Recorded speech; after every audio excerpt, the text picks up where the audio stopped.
about the natural rate of unemployment, okay?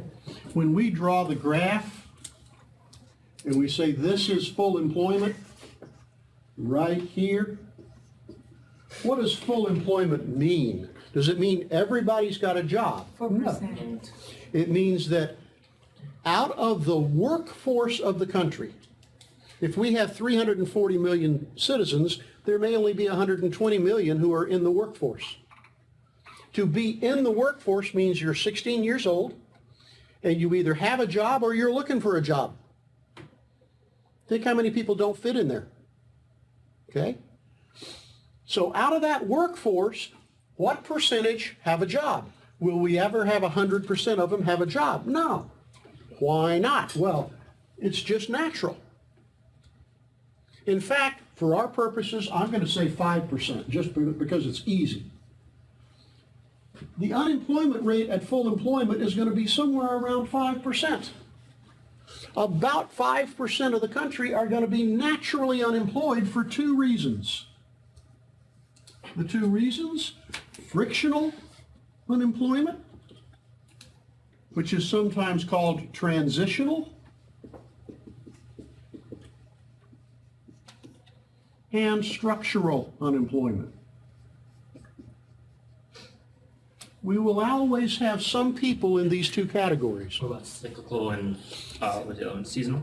Cyclical and seasonal we can account for, and we know that's out there, and that's figured into our numbers. Okay? So, what is transitional or frictional unemployment? Broadly speaking, it means you are between jobs. There are always people who have just been fired or just quit and they're looking for another job.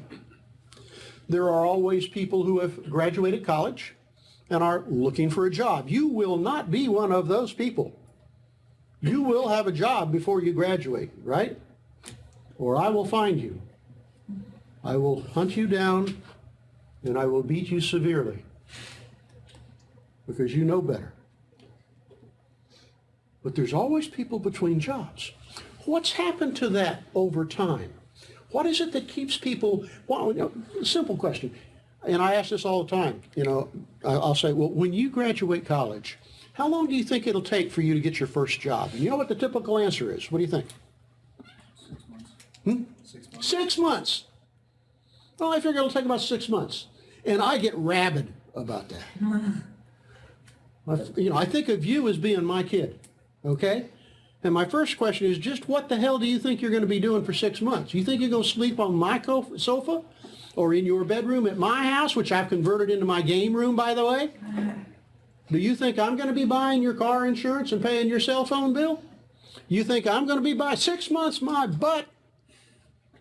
I'm going to take 6 months to go find me a job. My daughter finished college out at LSU. And she called me when she was ready to graduate and said, Dad, could I move back with you and look around for a job in Gainesville teaching? I said, no, you cannot. And she found a job in Baton Rouge and started teaching, no problem. That would be transitional or frictional unemployment. I'm going to be looking for a job for 6 months. Not in my family, you're not. But that goes on all the time, right?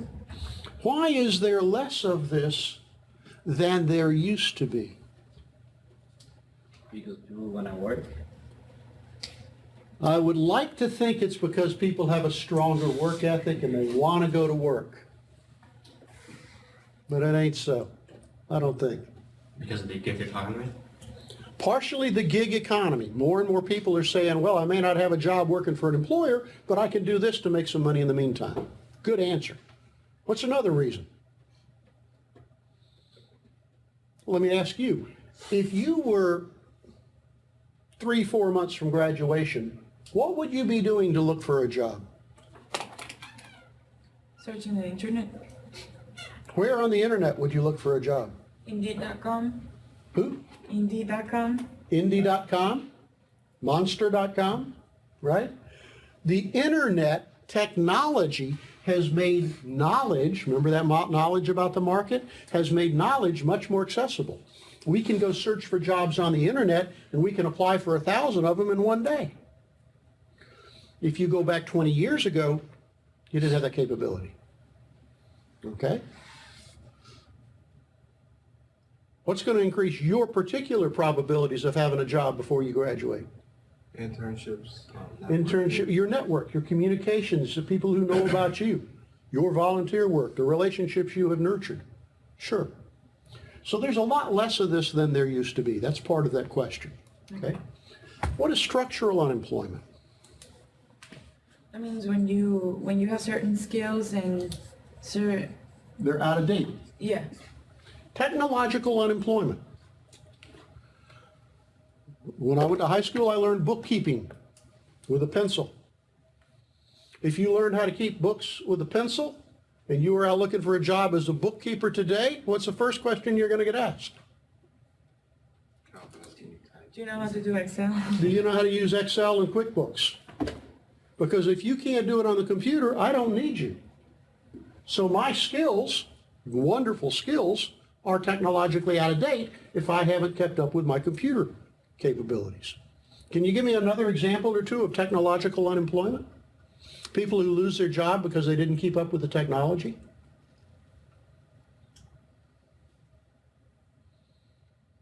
Something like the building industry, like building something, like cars. Well, let's say automobile repair. Do you need to be computer literate to do automobile repair today? Yeah. There's a very expensive and very small computer inside each one of your automobiles. And if you as a mechanic don't know how to hook it up, run the diagnostics on it, and from the diagnostics figure out how to fix an engine, you have no future as a mechanic. You may be a part changer, and you can keep changing parts till finally it works, but you're not going to stay in business very long. I'll tell you another area where there's technological unemployment. Teaching. When we advertised to hire a new faculty member out here today, you had better have some experience teaching online. Teaching using Canvas, using Connect. Because if you say, I'm a wonderful classroom teacher, but I don't use that technology stuff, you're not going to get a job. And you may be the best teacher in the world. But if you can't use the technology, you're going to get passed over. Any other areas? Any. Almost any. If you said, listen, I'm the best salesperson ever walked the earth. I can sell refrigerators in Alaska all year long. I am that good. The next thing I'm going to ask is, good deal. That's great. We need good salespeople. How are you at your record keeping and staying updated on the changes in the equipment? Do you read the technical manuals? Do you know how to use an Excel spreadsheet and Salesforce Inc., the software? And you say, I never needed that stuff. Well, you do now, Moose Breath, because that's what we use. And if you can't use it, we can't use you. And so your really good people's skills are diminished in value because you can't complement them with your technological knowledge. How many of you are familiar with the term depreciation, as in accounting? What does depreciation mean? When the value of something like goes down. When the value of something goes down a little bit every year. Sometimes because we use it and we wear it out, and sometimes it just gets old, right?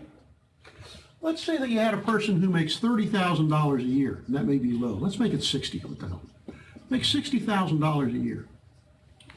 How fast, if that person never learns another thing, another piece of software, another piece of hardware, another app, if he never learns anything at all, how long will it be before he is worth half as much? 4 years. 4 years. Let's take 4 years. In 4 years, you will only be worth $30,000 a year, and you'll get that basically working at the car wash, okay? What does that mean? That means you lost $30,000 in value in 4 years. You see that? How much is that per year?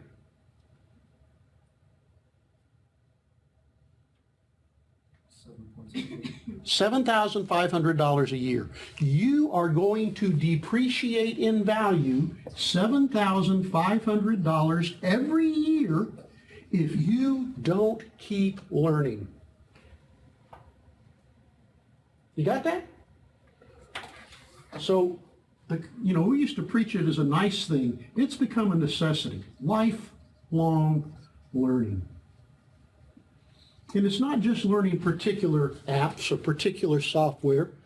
It's learning just to keep the mind active, just to remember how to learn. So what do you do to compensate for this depreciation in your value each year? What does your employer do? Gives you training? We send you to training all the time, although we do less of that now. Now, rather than sending you to Indianapolis for 3 weeks to learn the new software, what do? Get a new person. We either get a new person or we say, oh, download this new program.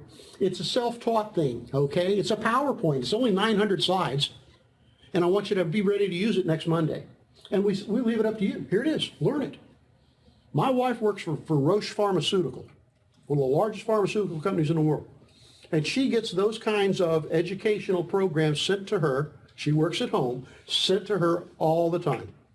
Here's our new procedure for this, this, and this. Here's the PowerPoint. It's got 45 slides and a test afterwards. Be sure you finish that by next Tuesday at 5 o'clock. That's how they're making you invest back in yourself, and they're investing in you. What can you be doing what should you be doing on your own? Investing in yourself. Go to take a community education class. You know what a community education class is? We have a brochure or a little bulletin that comes out. Santa Fe sponsors community ed in Gainesville, Alachua County, all the time. And it's got little courses on how to use the cloud for cloud computing. That's a new one that just came on. How to use Microsoft, how to use Microsoft Word, how to use Microsoft Excel. And you go in and you take class maybe one night a week for 6 weeks. You pay $100. You should be taking that kind of stuff. You should be continually improving yourself. What's a resume? The things that you have, like your paper sheet that with the things that you have done or that you have It achieved. should be, go ahead. I was going to say how damn good you are. Yeah, how damn good are you?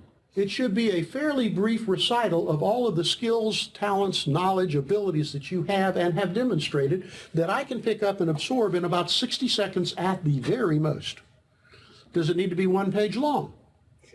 Depends on who you talk to. Frequently, when you're among thousands of people competing for a job, you've only got 1 page. But if you're among thousands of people competing for a job, I'm still going to come find you and kick your ass, because that's not how you compete for a job. How do you compete for a job? Letters. Huh? A letter. Through the people you know, not by sending out a blind resume, okay? I mean, you might as well go down and buy a lottery ticket. What's the chances of winning the lottery on a lottery ticket? Smaller than... Here's how it works. I'm going to walk out of the classroom. I want you to wait 20 minutes. And then at the end of 20 minutes, I want you to dial any phone number you want. If I answer, you win. That's your chance of winning the lottery. 1 in a billion. What's your chances of getting a job with that resume that you sent out with thousands of other people to somebody who doesn't know you? 1 in a million. You don't do it that way, right? You fight this kind of unemployment. You keep your value up by investing in yourself. And if you're not investing in yourself, imagine yourself 10 years out of college and you haven't invested in yourself at all. What are your chances, A, that if we have to reduce the number of people in your department by 15%, what's the chances you're going to be one of those 15%? Very high. Very high, because you're still using your flip phone, you know? What are the chances that you're going to get promoted to the next job up with your flip phone? Not much. So you've got to continually invest in yourself. Technology requires that of you. And if you're not doing that, you're committing career suicide. If nothing else, learn a foreign language. Take a dance, learn to dance salsa. I don't care. Show me you're doing something with yourself, right? How about this? You work for me. Today's your first day. Here's my instructions to you. I have your resume. And by the way, I think they should be 2 or 3 pages long. I hope you have that much good to say about yourself and that you put them in the hands of people you know will read them. You don't send them out to strangers. Okay? That's why I think a 1-page resume is suicide. It means you've already lost the battle. Okay? Go ahead. But I heard like since a lot of employers get like a numerous amount of resumes, they don't want like a long one. They And just what did I want- just tell you? If that's the way you're looking for a job, by sending out one-page resumes, you fail. That's not how you find the jobs. It's like if I have like 100 that are one page and then 3 or 4 that are more than one page, of course I'm gonna read those. How about that? Some people, maybe if I've got 1,000 resumes I have to read today, and I find one that's 3 pages long, I'm not going to take the time. Okay. But maybe, I'm so tired of these one-page nonsense, maybe, oh, well, there's a little more here. At least I give it 15 seconds extra. I don't know. This is a personal opinion. If you're searching for a job using a one-page resume, you have missed the boat. You are not searching for the job the right way. And so I believe that you should be putting 6 to 15 resumes in somebody's hand that you already know, that already knows of you, and say, this is what I'm all about. And if you don't have enough good things to say about yourself to take up 3 pages, then make it 2. But also on the front should be a cover letter. What's the cover letter? Your name, who you are. It is a letter targeted to that person or that company that says, my resume will tell you some things, but this is who I am. And when I read your cover letter, I'm going to hear your voice, and I'm going to start making decisions about your character. How well do you express yourself? How good is your vocabulary, your grammar? Do you have a sense of humor? Do you give me more insight into who you are? How well you deal with stress? How well you work with other people? Can you tell me that in a one-page, single-spaced cover letter? Hell yes, you can. By the time I finish the cover letter, I should be thinking, this is fascinating. I can't wait to read the resume. That's what you put in people's hands. Not a one-page resume sent to a company you've never heard of. Okay? Besides technological unemployment, we have something called geographical unemployment. Any idea what geographical unemployment is? like where you are, where you get employed, where you are by like, let's say like a farming job or something. Let's say something like agriculture. Can you explain, why would I be unemployed? Because when the season is over, whenever you can't crop or grow whatever from that time, you're going to be unemployed because they have nothing else for you to do. But I can't move, because I got to be ready for the next season. Maybe? What else? Let's say the factory that you were working at got moved, so. Well, in that case, I have lots of geographical mobility. Well, go ahead, I interrupted you. Finish that thought. So, The factory moves. and you're still in the same spot, but you're not able to find a job. Why couldn't you move? Couldn't you move with the factory? You're stuck to wherever you are. That's what I'm trying to drive you at. Your mom's in an assisted living facility in town, and you can't move her, and you need to be in town to be with her. So when your job moves away, you can't go. Or when you read about a great job over in Omaha, but you're stuck in St. Louis, you can't go. Okay? Geographic immobility. Some of it real, some of it imagined. How big a travesty or a trauma would it be if you had to move and take a job in San Francisco and your daughter was just beginning her last year of high school? Would that be traumatic? Depends how well you're paying. Huh? Depends how well you're paying. Oh, if I get paid enough to hell with her, she's coming with me? Damn straight. My kind of guy. Yeah. I hear this a lot, and I understand it, okay? My daughter has grown up with the same friends for the last 11 years of school, and it's her last year of high school. She's got all her plans, her prom plans, all her blah, blah, blah. I just can't take that job. I mean, it's just not a good time for me to move. Is that a good argument? Okay. In the moral way. Huh? In the moral way. In the moral way. This is economics. We have no morality. I didn't get a laugh on that, folks. Come on. I don't know. I hear that a lot. My last year of high school, I moved from Taiwan to Killeen, Texas. Okay? And I didn't think any more about it than the man in the moon. But that's because I grew up, every year or two, we moved.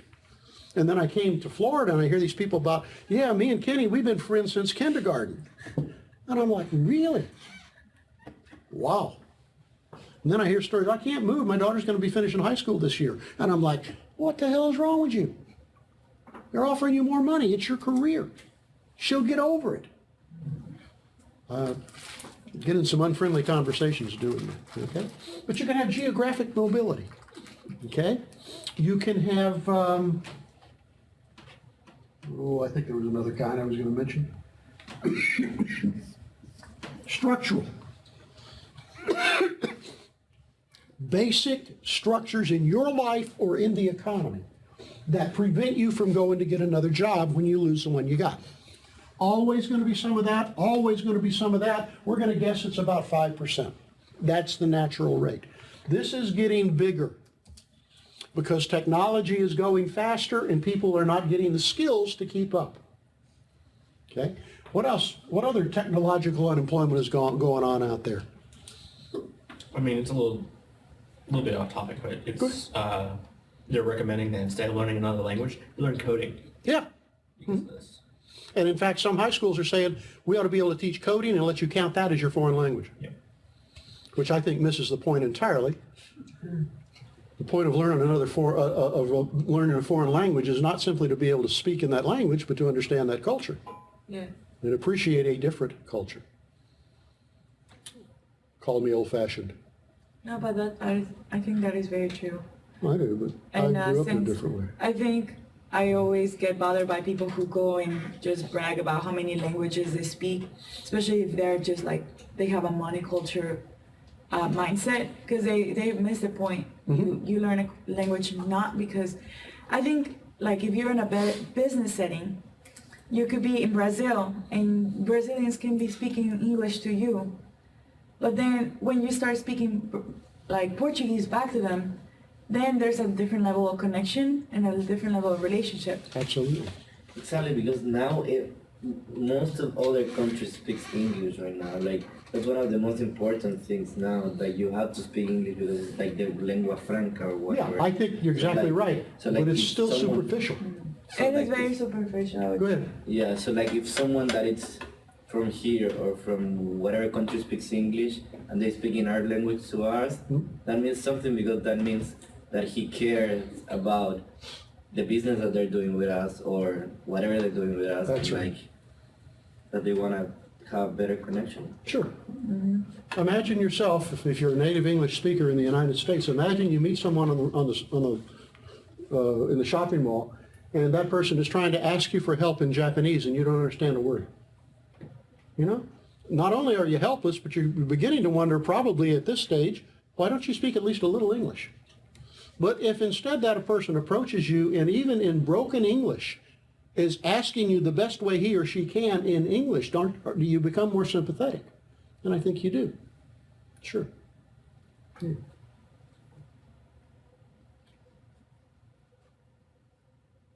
All right, what else? Are you okay with this? What's the unemployment rate today? 4.8%.